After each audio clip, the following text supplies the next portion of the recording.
आचार्य कुंद देव की जय बोलो अध्यात्म अमृतचंद्र आचार्य देव की जय बोलो परम पूज्य जयसेन आचार्य देव की जय चार चक्रवर्ती समाज सम्राट आचार्य शांति सागर जी महाराज की जय बोलो प्रातः स्मरणीय गुरु समंत उत्तरवी महाराज की जय बोलो परम पूज्य आचार्य प्रवेश सुंदर सागर जी महाराज की जय बोलो परम पूज्य मोह दीक्षा गुरु आचार्य सिंधु आचार्य सुयस सागर जी महाराज की जय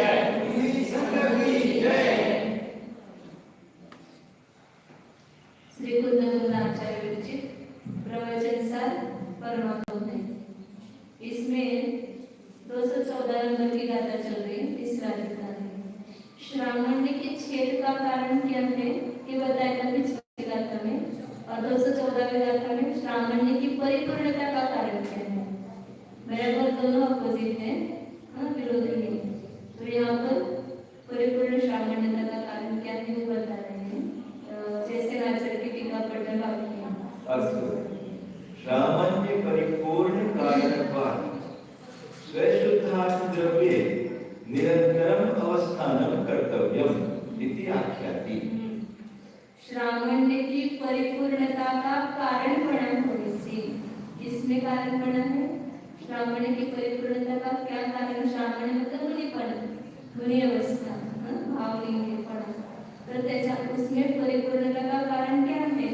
तो स्वशुद्ध आत्मद्रव्य निरंतरम अवस्थानम। स्व मतलब निज, अपने शुद्ध आत्मद्रव्य में निरंतर रहना। वास्तव में मुनि किस लिए हुए हैं? अपने आत्मा में रहने के लिए। गृहस्थ अवस्था में हम अपने आत्मा में नहीं रह पाते, वहाँ बहुत सारे प्रतिबंध उसमें जाने में, क्योंकि सब विकल्प जाने धिक्कार की ग्रस्तपना का धिक्कार हो क्या है? सुबह से लेकर के शाम तक राजवेश के बिना कुछ नहीं है। सब खाने के विकल्प, कमाने के विकल्प, सब व्यवहार संभालने के विकल्प, सब विकल्पों में भी सारा जीवन चला जाता है। तो हम अपना आत्मा का कब करेंगे? हम अपने आत्मा के स्वरूप में कब रहेंगे? इसलिए जब भी निवृत्त होता है गृहस्थ अवस्था से, तो पहले मुनि पद धारण करने की भावना करता है। तो इसलिए मुनि हुए हैं। तो इसलिए आचार्य कहते हैं कि अपने शुद्ध आत्मद्रव्य में, सब जगह आचार्यों के शब्द देखते जो कहाँ रहने के लिए कहा है, स्व शुद्ध आत्मद्रव्य। कहाँ है कि फिर अपना शुद्ध आत्मद्रव्य है तो रहेंगे ना, अभी नहीं तो कैसे रहेंगे? ऐसा प्रश्न करो। तो यहाँ पर शुद्ध आत्मद्रव्य किसको कहते हैं? कि पर से भिन्नता, यही शुद्धता है। शुद्ध आत्मा मतलब क्या है? कि अभी शुद्ध पर्याय हुआ उसको शुद्ध आत्मा नहीं कहना है। जो कारण शुद्ध परमात्मा उसको कहते हैं कि जो त्रिकाली है, अनादि अनंत, शुद्ध ही है, उसमें कभी अशुद्धता नहीं है। तो वो जो शुद्ध आत्मद्रव्य है, अपने शरीर से भिन्न, आठ कर्म से भिन्न, रागादि भाव से भिन्न, शुद्ध चैतन्य रूप जिसका अस्तित्व है, ऐसा जो अपना शुद्ध आत्मद्रव्य है, इसमें उसको एक बार अपने को विषय बनाना पड़ेगा। उसके बिना हमारा उपयोग उसमें ठीक नहीं सकता। वस्तु ही पता नहीं, हमने कहा कि जाओ वहां पर खीरा ठोक दो, वो क्या बोलते हैं, स्क्रू का रहता है ना खीरा, उसमें भी डाल दो। अब हम क्या देखेंगे उसमें? कहाँ भी खाना नहीं, वो स्थान चाहिए ना अपने को, वो स्थान ही नहीं मिल रहा है तो कहाँ बिठाएंगे उस किले को? तो वो स्थान की खोज करनी पड़ेगी। तो जहाँ हमारा उपयोग हमें फिट करना है, बैठाना है उपयोग को, वो स्थान हमें पता होना चाहिए कि कौन सा स्थान है। तो इसी शरीर में ये मेरा निज आत्मद्रव्य स्थित है, कि जो वो ही शुद्ध आत्मद्रव्य, ये अन्य पर्यायों को धारण कर रहा है, लेकिन उन पर्यायों को धारण करते हुए भी उसने अपनी शुद्धता को, अपने निज अस्तित्व को कभी भी छोड़ा नहीं है। वो अपना निज शुद्ध अस्तित्व ही उसको शुद्ध आत्मद्रव्य कहते हैं। तो ऐसे शुद्ध आत्मद्रव्य में मतलब कभी जब भी देखो तब भी है, इसको कैसे लाने की जरूरत नहीं, केवल हमारा उपयोग बाहर रहता है। अंदर आत्मा तो हमेशा के लिए विराजमान है, लेकिन उस आत्मा की तरफ हमारा ध्यान नहीं जाता है, ख्याल नहीं होता है, इसलिए हम उसमें टिक नहीं पाते हैं। लेकिन मुनिराजों का बार बार अपने शुद्धात्मा द्रव्य में अवस्थान करने का प्रयास चलता रहता है, इसलिए तो उनका बार बार छठा सातवां पुनस्तान होता रहता है, क्योंकि अंतर में ये प्रयत्न का प्रयास चालू रहता है। तो अपने स्व शुद्धात्मा द्रव्य में निरंतर अवस्थान करना चाहिए, इसके लिए परिपूर्ण श्रमणता प्राप्त करने के लिए।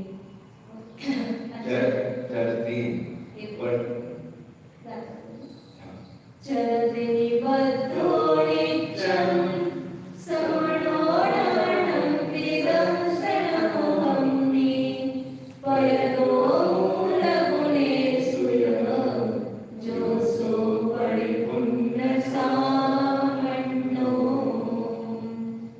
जैसे ना चलता पढ़ते चरती वर्तते कथम आधीन नित्यम सर्वकालम सर्वकर्ता लाभ अलाभ आदि सब चित्त श्रवण रहता है।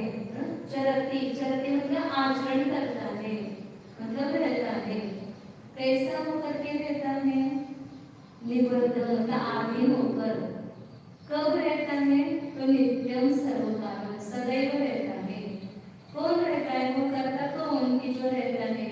तो कहते कि जो लाभ अलाभ आदि में समचित्त है, जिसका मतलब लाभ हो तो भी आनंद संताप मतलब राग नहीं उसमें, प्रेम नहीं उसमें, और लाभ नहीं हो तो उसमें भी समभाव। आज हमारे मिले तो ठीक, नहीं मिले तो ठीक, जो भी हो, लोग आए तो ठीक, नहीं आए तो ठीक, लाभ अलाभ दोनों में समचित्त श्रवण, जिनका समान चित्त होता है ऐसा श्रवण होता है। ये श्रवण का स्वरूप है, समता भाव। कहाँ पर निबद्ध है? कौन निबद्ध हो? कहाँ पर वह आधीन रहता है? किसके आधीन रहता है श्रवण? तो बताते हैं। वीतराग सर्वज्ञ प्रणीत परम आगम ज्ञाने तत्फलभूत स्वसंवेदन ज्ञाने वा दर्शनम तत्वार्थ श्रद्धानम तत्फलभूत निज शुद्ध आत्म उपादेय रुचिरूप निश्चय सम्यक्तम वा तत् प्रमुखेषु अनंत सुखादि गुणेषु। कहाँ पर रहते हैं? श्रवण कहाँ रहता है? तो अपने गुणों में रहते हैं। तो कौन से उसमें तीन मुख्य गुण बताए? पहला बताए ज्ञान गुण, अपने ज्ञान में रहता है। ज्ञान किसको कहेंगे? तो व्यवहार और निश्चय दोनों का समन्वय करके आचरण में लिखा है। किस कौन से ज्ञान में रहता है? तो वीतराग सर्वज्ञ भगवान ने बताए हुए परमागम के ज्ञान में, आगम ज्ञान ये व्यवहार से सम्यक ज्ञान, शास्त्रों का पढ़ना, चिंतन करना, मनन करना, इसको व्यवहार से सम्यक ज्ञान कहते हैं। और निश्चय से सम्यक ज्ञान क्या है? उस आगम का ही जो फलभूत है, आगम पढ़ने से जिसकी प्राप्ति हुई है, ऐसा उसके फलभूत जो स्वसंवेदन ज्ञान मतलब अपने निज आत्मा का ज्ञान, उसको बोलते स्वसंवेदन ज्ञान। उस स्वसंवेदन ज्ञान में मतलब निश्चय सम्यक ज्ञान में, और इसमें दर्शन में, दर्शन जिसमें मुख्य है, दर्शन मतलब यहाँ दिया है तत्वार्थ श्रद्धानु। दर्शन शब्द कभी दर्शन शब्द का अर्थ सामान्य प्रतिभास होते थे, कभी दर्शन का अर्थ सम्यक दर्शन लेते हैं। दर्शन का अर्थ लिया सम्यक दर्शन। तो व्यवहार से सम्यक दर्शन क्या है? तत्वार्थ आगम भाषा में सम्यक दर्शन किसको कहेंगे? तत्वार्थ शब्द। जैसे नाचार की भाषा आगम और अध्यात्म दोनों का सम्मेल करते हैं। तो आगम भाषा से भी बताते हैं और अध्यात्म भाषा से भी बताते हैं। तो आगम भाषा में सम्यक दर्शन किसको कहा? तत्वार्थ शब्दांत को। तत्वार्थ शब्दांत रूप से सम्यक दर्शन है उसमें, और उसका ही फलभूत सम्यक दर्शन, व्यवहार सम्यक दर्शन का ही फलभूत क्या है? निज शुद्धात्म उपादेय रुचि रूप निश्चय सम्यक। चतुर्थ गुणस्थान व्यक्ति को भी ऐसा सम्यक दर्शन होता है। कौन सा?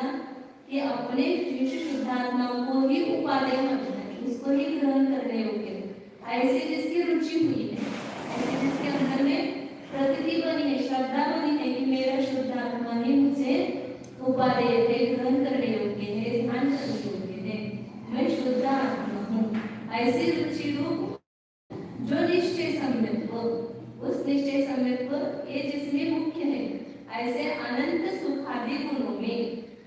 है उसमें आधीन रहता है। हम किस में आधीन रहते हैं? श्रावक लोग, गृहस्थी, हम परद्रव्यों में आधीन रहते हैं। तो आचार्य ने पहले का कारण बताया था कि परद्रव्य में आधीन रहना ये श्रावण्य के छेद का कारण है। इसलिए मुनि लोगों को तो परद्रव्य से निबद्ध रहना ही नहीं, पूरे अपने स्वाधीन रहना है। तो अपना जो ज्ञान दर्शन स्वभाव है, दर्शन संविज्ञान स्वभाव है, उसमें ही लीन रहते हैं, उसमें आधीन रहते हैं, प्रयत्न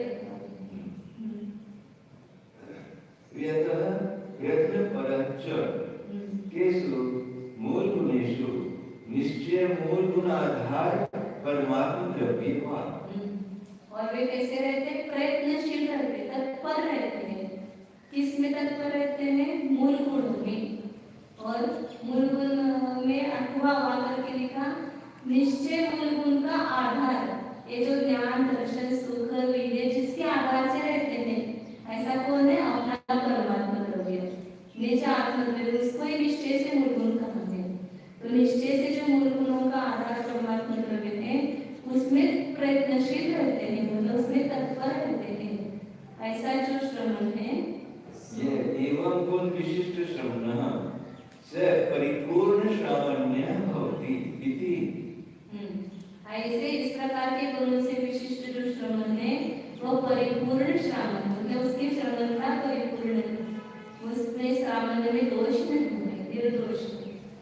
अयम् अत्र अर्थः निजशुद्धात्म भावना रतानाम् एव परिपूर्ण श्रावण्य भवति इति। इतना स्पष्ट आचार्य ने लिखा है। इसका श्रावण्य है कि जो अपने निज शुद्धात्म द्रव्य की भावना में रहते हैं, तो सतत अपने शुद्धात्म द्रव्य की भावना करते हैं, उसमें तत्पर है, ऐसे मुनियों का भी श्रावण्य परिपूर्ण है। वे वास्तव में श्रमण है, वो भावने की श्रमण है। इसलिए सतत अपने शुद्धात्मा की भावना करनी चाहिए, उसमें रहना चाहिए। ये आपको संदेश आचार्य ने दिया है। अब आगे और सूक्ष्म बताते हैं 215 नंबर की श्रावणस्य छेद आयतनत्वात् यदि जना आसन्नः सूक्ष्म परद्रव्य प्रतिबंधः अपि प्रतिषेध्य इति उपदिशति।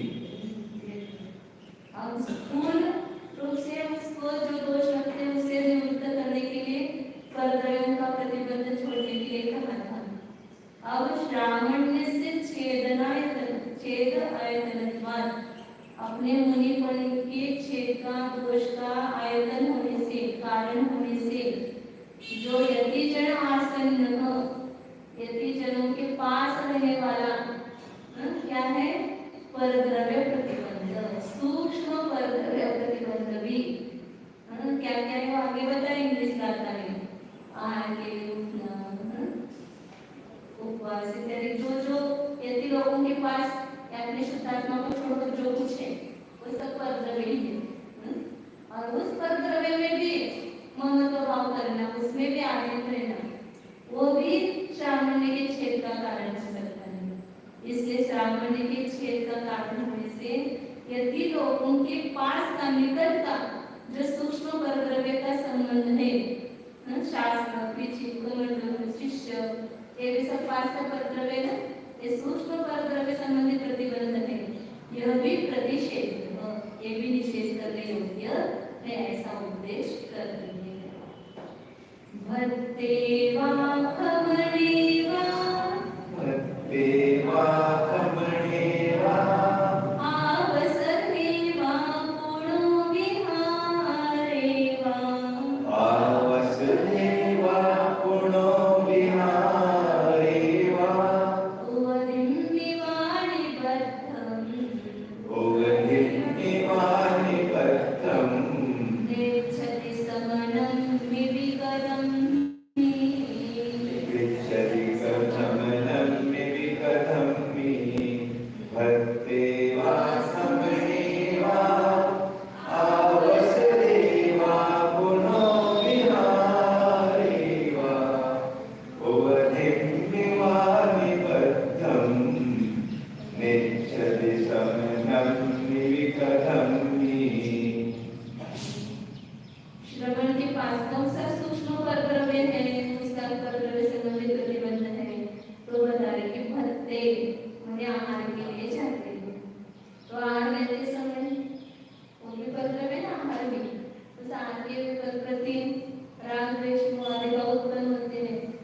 मुझे ऐसा ही चाहिए वैसा ही चाहिए, इस प्रकार के उस संबंधी विकल्प बने रह सकते हैं।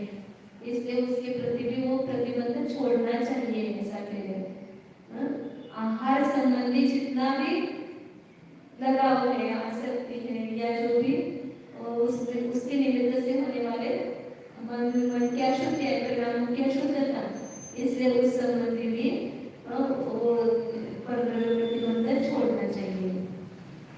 खमने केवल आहार ही नहीं कहा, क्षपण मतलब उपवास में भी, उपवास संबंधी भी आसक्ति, मैंने वो उपवास के निमित्त से अहंकार आ जाता है,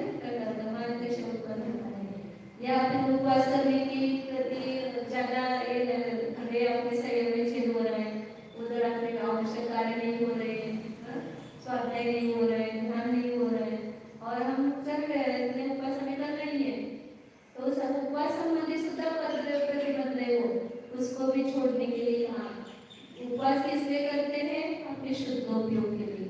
तो तुम्हारा जितना शुद्धोपयोग रह सकता है, तुम जितने अपने स्वभाव में रह सकते हो, उतने उपवास करो। अब उठा नहीं जा रहा है, बैठा नहीं जा रहा है, स्वाध्याय नहीं हो रहा है, कोई क्रिया नहीं हो रही है, फिर जब हम उपवास की प्रति दबाव में छोड़ रहे हैं, तो ये आपके छेद का है। इसलिए कितना सूक्ष्म बताया है।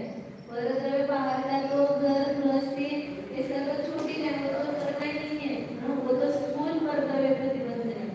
लेकिन ये जो मुनि अवस्था में रहने वाले जो कर्तव्य है, उस संबंधी भी आसक्ति नहीं होना चाहिए। आवसदेवा निवास स्थान पे बस हमारी कुटिया बनाई, हम बन रहे उसमें मोह, उधर छोड़ के आए या कुटिया बना करके रहे, उसके प्रति आसक्ति मेरी कुटिया है, उसको उसमें कोई नहीं ठहरना चाहिए, तो उस वस्तु का भी प्रति हमारा अहंकार हो गया, आसक्ति हो गई, तो इस छेद का या कहीं पर गए बहुत अच्छा है, बस एक पर सामयिक है। 6 प्रकार का सामयिक क्षेत्र सामयिक का है गुण के लिए, कहीं पर भी क्षेत्र चाहते थे ये अच्छा नहीं है, ये अच्छा है, ऐसा भाव भी वहां नहीं लाना चाहिए। तो ये रागद्वेष का त्याग हो क्षेत्र के प्रति, तो वो क्षेत्र सामयिक है। तो निवास स्थान में भी, क्योंकि वो निवास स्थान मेरा नहीं है, उसके प्रति मुझे मोह क्या करना है, मुझे तो खाली रहना है, और क्या करना है इसमें। तो किसी गुफा दिखने भी अपने आसक्ति नहीं करते। हाँ, एकांत साधना के लिए पहले गुफा में इसलिए बैठेंगे ऐसे एकांत स्थानों में, लेकिन उसके प्रति महत्व नहीं। आम सदैवा मतलब बस्ती का भी निवास स्थान में, विहार एवं विहार में, विहार संबंधी भी क्या नहीं होना चाहिए, सिर्फ विहार करते रहो, बहुत मजा आता है विहार करने में। कितने कितने क्षेत्र देखने को मिलते हैं, कितने कितने स्थान देखने को मिलते हैं, कैसे कैसे सब बाहर का क्या बोलते हैं निसर्ग देखने को मिलता है, नए नए क्षेत्र में मुझे जाना है। तो उस विहार में सब करने के लिए कहा है, लेकिन उसमें प्रतिबंध नहीं होना चाहिए, उसमें लगाव नहीं होना चाहिए, कोई दोष नहीं रखना चाहिए। तो विहार में भी प्रतिबंध नहीं करते। और और भी जो परिग्रह शास्त्र है, शिष्य है, पीछे कमंडल इत्यादि जो उपाधि है, उस सब उपाधि में भी परिग्रह में निबद्धम न इच्छति, निबद्ध को आसक्ति को लगाव को नहीं चाहते हैं। विकदमी और विकथामी मतलब अपने शुद्धात्मा में रहने को छोड़ करके, शुद्धात्मा द्रव्य से विरुद्ध जो विकता है, मतलब बाहर की हम चर्चाएं करते रहे, उस चर्चा में मग्न हो गए, सामयिक का भी पता नहीं है, अपने ध्यान का भी पता नहीं है, और हम चर्चा में लीन हो गए। ऐसा उसकी कथा में भी निबद्ध नहीं होना चाहिए। तो इन सब संबंधी समलंबी श्रवण अवस्था में ये या समलंबी का अनिष्क्रमण में, दूसरे मुनि में ये मेरा मुनि है, ये मेरा शिष्य है, और ये अच्छा है, ये बुरा है, ऐसे उस मुनियों में भी क्या नहीं करना चाहिए, निबद्धम न इच्छति, उससे प्रतिबंध मुझे लगाव आसक्ति चाहता नहीं है। कोई कोई भी हो, बस अपने से काम से मतलब अपना शास्त्र संबंधी स्वाध्याय संबंधी अपना संबंध हुआ, फिर अपने में एकांत में अपने अपने स्वरूप में रहे। तो इस प्रकार परद्रव्य सभी प्रकार के परद्रव्य संबंधी निबद्ध जो है प्रतिबंध जो है इसको छोड़ना चाहिए। वह सामान्य की परिपूर्णता का कारण है। स्थिति का बहुत अच्छी है, इसको धीरे से पढ़ते शांति से टाइम हो गया है। अच्छे विशेषण भी अच्छा प्रयोजन करते हैं।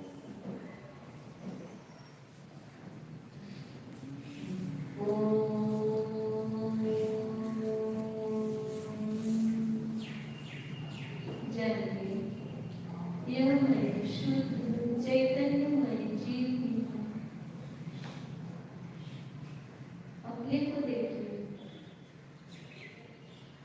इन सब आयोजनों में हम अपने को ही भूल जाते हैं। उसकी याद करते जाओ बार बार और अपने को स्वसंवेदन प्रत्यक्ष ज्ञान से जानने की कोशिश करो।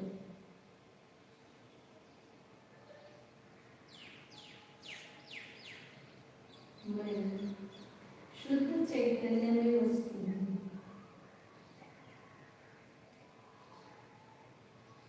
बाहर जितना भी परिकर दिखाई दे रहा है वो मेरा नहीं, ये शरीर मेरा नहीं, द्रव्य कर्म भी मेरा नहीं है। राग द्वेष मोह आदि जितने भी भाव दिखाई दे रहे हैं वे भी मेरे नहीं हैं। इन तीनों से भिन्न जो चैतन्य वस्तु है उसका अस्तित्व, यही मैं हूँ। ये अनादि अनंत वस्तु है। भले नो कर्म बदल रहा है, द्रव्य कर्म बदल रहा है, भाव कर्म भी बदल रहा है, लेकिन जो शुद्ध चैतन्य वस्तु है वो वही की वही है, वो बदलती नहीं। तो इस संयोग से भिन्न असंयोग स्वरूप अकेले अपने को देखो, निरुपाधि स्वरूप अपने चैतन्य वस्तु को देखिए। उस वस्तु के पास जाकर उसके साथ रहिए तो देखिए कितना आनंद है। स्व के साथ रहिए, पर के साथ रहने से भी अनादिकाल से हम अशांति का अनुभव कर रहे हैं। एक बार इस तरह निज शुद्धात्म द्रव्य में करके देखिए कितना आनंद है। एक बार पर जानिए इसको।